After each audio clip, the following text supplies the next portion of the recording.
Hi, Dinah here. This is the first of my weekly vlogs for those who are part of the Psalm 51 Ministries Heart Helpers Connect.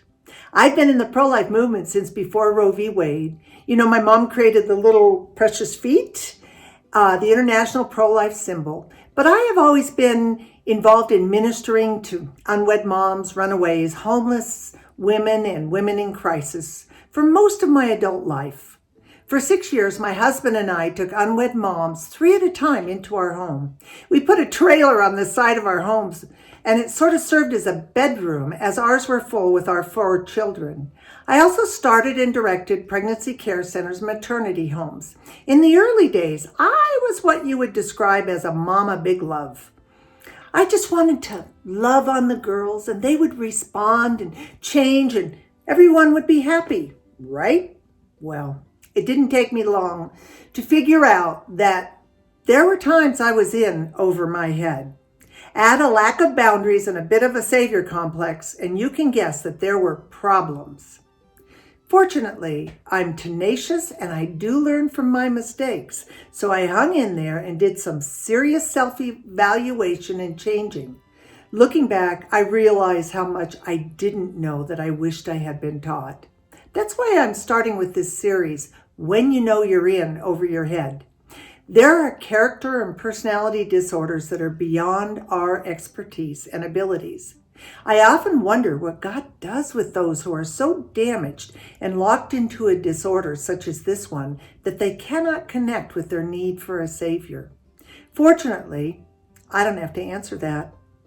In the coming weeks, I want to discuss in layman's terms some of these disorders we, as people helpers, might run into.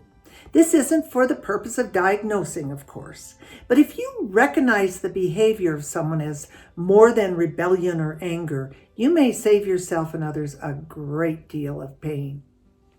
I want to begin with borderline personality disorder. I have personally experienced the damage that someone with this disorder can cause. I also believe we see women with this disorder perhaps more than the others because the characteristics of this disorder would bring them into pregnancy centers or other helping ministries. The DSM lists these as the qualifying symptoms. Borderline personality disorder is characterized by the following signs and symptoms: markedly disturbed sense of identity, frantic efforts to avoid real or imagined abandonment, and an extreme reaction to this. Splitting, black and white thinking, impulsive or reckless behaviors, for instance, impulsive or uncontrollable spending, unsafe sex, substance abuse, reckless driving, binge eating, etc. Intense or uncontrollable emotional reactions that are disproportionate to the event or situation. Unstable and chaotic interpersonal relationships. Self-damaging behavior. Distorted self-image. Disassociation, frequently accompanied by depression, anxiety, anger, substance abuse, or rage. Overall, the most distinguishing symptom of BPD are marked sensitivity to minor rejection or criticism, alternating between extremes of idealization and devaluation of others, along with varying moods and difficulty regulating strong emotional reactions. Dangerous and impulsive behavior are also connected with this disorder. Other symptoms may include feeling unsure of one's personal identity, morals, and values, having paranoid thoughts when feeling stressed, depersonalization, and in moderate to severe cases, stress-induced breaks with reality or psychotic episodes. Even counselors are very wary of BPD clients. A normal client-counselor relationship can be construed as a strong friendship. Establishing healthy boundaries is seen as rejection, and ending the relationship comes with payback. Wow, with all these issues, you think you could spot someone with BPD in a second, but that's not the case. They may appear emotional or unstable, but can also be charming and convincing. I know, I hired someone with BPD and paid a high price. I had known Carol We were youth leaders, and she was in our youth group. She was unstable and troubled. After high school, she would periodically visit me. She was always trying to find herself. Each time she came back, she had a different identity, from biker chip to lesbian to Mother Earth. Had I known, that would have been my first red flag. Years passed, and when I did run into her again, she seemed very different. She told me all about this amazing church she'd gone to in Phoenix and how they loved her and helped her to find herself. She indicated that she was part of the leadership and very close with the pastors.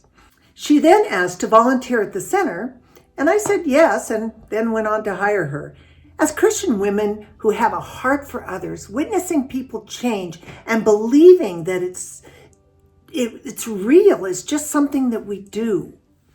At first, she idealized me, speaking of me in superlatives and eager to do anything to help me. She obviously felt we were very close, although it was not the case on my part. Frankly, it made me uncomfortable. That should have been the second red flag I paid attention to. But as she went on, her instability and poor choices became evident. I had to deal with it, and this to her was abandonment. Then came the devaluing of me to others. Red flag number 3. I would leave a room and she would say negative things and concoct lies. She would make sharp little comments to me in front of others. I should have noticed the change in the atmosphere at the center, but I was busy being Mama Big Love. Then came the final abandonment in her mind. I fired her for stealing money. I thought that this was the end of it, but it was only the beginning. Revenge is something BPD people are very good at. She tried to destroy me, basically. She involved my friends, family, board, pastor, and staff. She even called Focus on the Family, where I was scheduled to speak, and told them what a terrible person I was and why I shouldn't be speaking there. I still spoke, but it was really embarrassing. She actually stalked me and continued a smear campaign to anyone who would listen. After she left, many people came and told me how uncomfortable they felt around her and what she was doing. I do wish they had come to me sooner, but the result would have been the same. That was many years ago. I learned a great deal, and it was pivotal in my leadership. I realized I either needed to quit or be a leader with healthy boundaries and good decision making. In the end, the pain faded, but the lessons remained. A few years later, I ran into a man at an event who was from the church in Phoenix Carol had spoken so glowingly about. Her name came up and his eyes got big as he exclaimed, "I have never met a more destructive person as her." We had to ask her to leave. It's hard to accept there are people with disorders that no amount of counseling, medication, or Bible studies will change. But this is one of them. If you want to know more about bipolar disorder, there are many videos on YouTube. One psychologist I particularly like is Dr. Ramani. And as a people helper, if you learn what red flags to pay attention to, you will spare yourself a great deal of pain. Next week, we talk about narcissism. So y'all come back, you hear?